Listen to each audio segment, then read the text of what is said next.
Ça se trouve principalement au niveau de l'Asie du Sud-Est. Endroit original où l'on parle de copie, nous sommes à Paris, au musée de la contrefaçon. Comme tous les jours, une classe de lycéens vient apprendre ici le sens d'un mot, un seul, justement, contrefaçon. C'est une chose qui est copiée, fausse, donc qui trompe le client, le consommateur. Et voilà, c'est un délit, c'est interdit. La leçon est bien apprise, mais quand on parle de CD, le message semble plus difficile à faire passer. Surtout depuis l'apparition des graveurs sur le marché. Pour 1500 francs en moyenne, tout le monde peut dupliquer ses CD et devenir ainsi contrefacteur. Vous avez des copains qui se gravent même leurs CD? Ouais, non, tous. Pas tous, mais la plupart. Comme ça. Moi, il y en a qui quand on veut le faire, on le fait, c'est sûr. Tu connais la disposition d'un graveur? Ouais. Et pourquoi? Parce que les autres sont trop chers? Oui, parce que les autres sont beaucoup trop chers. Oui, puis on s'en Et la qualité est la même. On met 120 francs dans un CD, quand sachant qu'on peut l'avoir pour 20 francs, on va pas l'écouter à vie, quoi. Est-ce que vous avez l'impression de commettre un délit quand vous faites ça? Non, parce que sinon, les machines, les graveurs, ils seraient pas autorisés. Ouais. On n'y pense pas sur le coup. Sur le coup, on n'y pense pas parce que pour nous c'est habituel quoi de faire ça, donc on pense pas trop à ce que ça va donner en fait. Ouais, puis ça coûte moins cher. Pour nous, c'est surtout une bonne affaire. Donc vous achetez un graveur, un CD vierge et il y a un copain qui achète le CD C'est et un les autres copain. gravent. Voilà, en fait, il y a quelqu'un qui a un graveur, après on passe un CD où on donne 10 francs, puis voilà, il nous grave quoi. Et après, fait ça pour toute la classe? Non, pour ceux qui lui demandent surtout quoi. Surtout pour ceux qui connaissent, pour être sûr qu'il n'y ait pas de problème. Nous sommes bien loin des mafias asiatiques, pourtant le délit est le même. Les faussaires des cours de récré auraient coûté à l'industrie du disque dans le monde plus de 10 milliards de francs en 1999. Mais il existe une autre forme de piratage dont Vincent est un digne représentant. Il prend ses idées dans les magasins traditionnels, mais jamais plus il ne leur achètera un disque.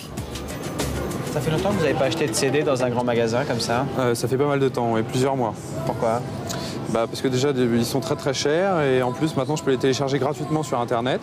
Malgré que celui-là soit un des moins chers du magasin, ça reste toujours assez cher, je trouve. Donc là, vous allez aller le prendre sur Internet chez vous gratuitement? Je vais rentrer à la maison, et je pense que celui-là me plaît bien, je pense que je vais aller le télécharger. L'arme de Vincent, le MP3. 2 lettres et un chiffre qui font trembler l'industrie du disque. MP3, c'est un nouveau format de compression. Il permet de faire passer de la musique par Internet. Du coup, les internautes s'organisent, s'échangent des musiques, et pour se rencontrer, ils disposent même d'un supermarché virtuel, nom de code, Napster.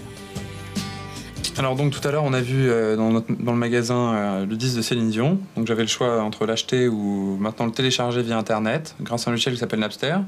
C'est une bourse d'échange internationale de musique. Par exemple, à l'heure actuelle, il y a plus de 1300 personnes qui sont connectées et qui proposent un total de 106 000 chansons disponibles en téléchargement. Gratuitement? Gratuitement, bien sûr. Donc là, je vais taper dans la case artiste l'artiste concerné, donc en l'occurrence Céline Dion. J'ai plus d'une centaine de réponses sur Céline Dion. Ça va du premier album au dernier album qu'on trouve à l'heure actuelle en magasin. Donc là, je vais lancer le téléchargement de cette chanson-là, It's All Coming Back. Et quelques minutes plus tard...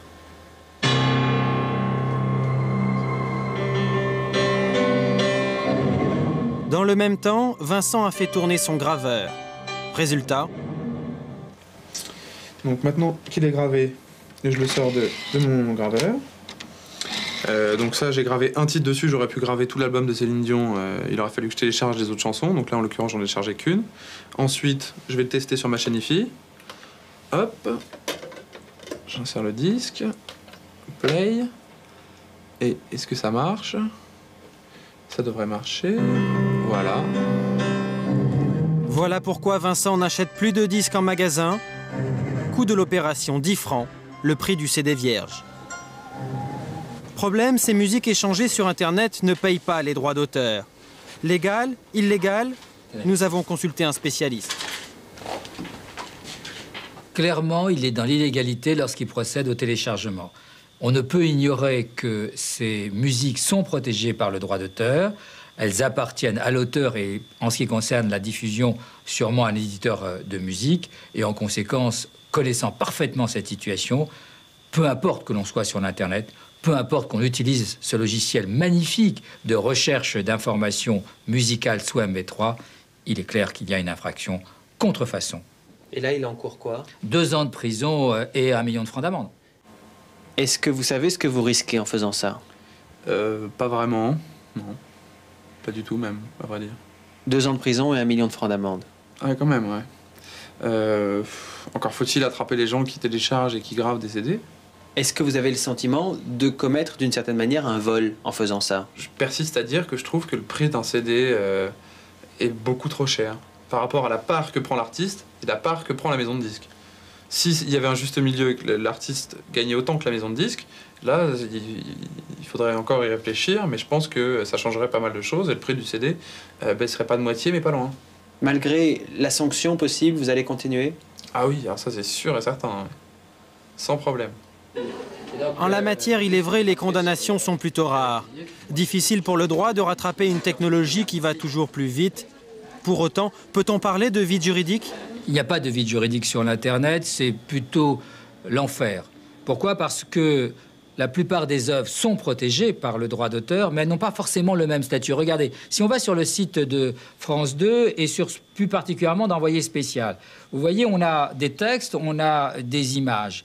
Lorsque on utilise ce texte, pas de problème, je peux en faire une copie, le rapatrier, c'est possible. Je peux prendre cette image et la rapatrier, c'est possible aussi, c'est ce qu'on va appeler la copie privée à usage non collectif. Maintenant, un enfant qui décide de faire un exposé, il va prendre ce même texte, parce qu'il parlait d'envoyé spécial, il va mettre ça entre guillemets, il va citer, et c'est possible, parce qu'on a la possibilité de faire une courte citation pour les œuvres. Par contre, s'il veut utiliser l'image, ce n'est pas possible, il n'y a pas de courte citation en matière d'image. Allez comprendre. Comment voulez-vous condamner les utilisateurs de ce type d'outils quand vous-même, avocat, vous dites que c'est inextricable? J'ai pas dit inextricable, j'ai dit que c'était un déficit pédagogique, il faudra bien évidemment harmoniser, c'est pour ça que je parlais d'en faire. Il faudra une loi capable de mettre tout le droit du numérique pour la protection des œuvres dans une situation homogène. Mais cela ne veut pas dire que ce petit trou juridique, ce déficit de pédagogie entraîne obligatoirement un droit à la liberté de contrefaçon. Ça, c'est intoléré et intolérable. Et déjà, les premiers films sont disponibles sur Internet. Ces nouvelles technologies soulèvent de nombreuses questions. Faudra-t-il demain redéfinir la notion de droit d'auteur? La création est-elle vraiment en danger? Ou saura-t-elle s'adapter comme elle l'a toujours fait?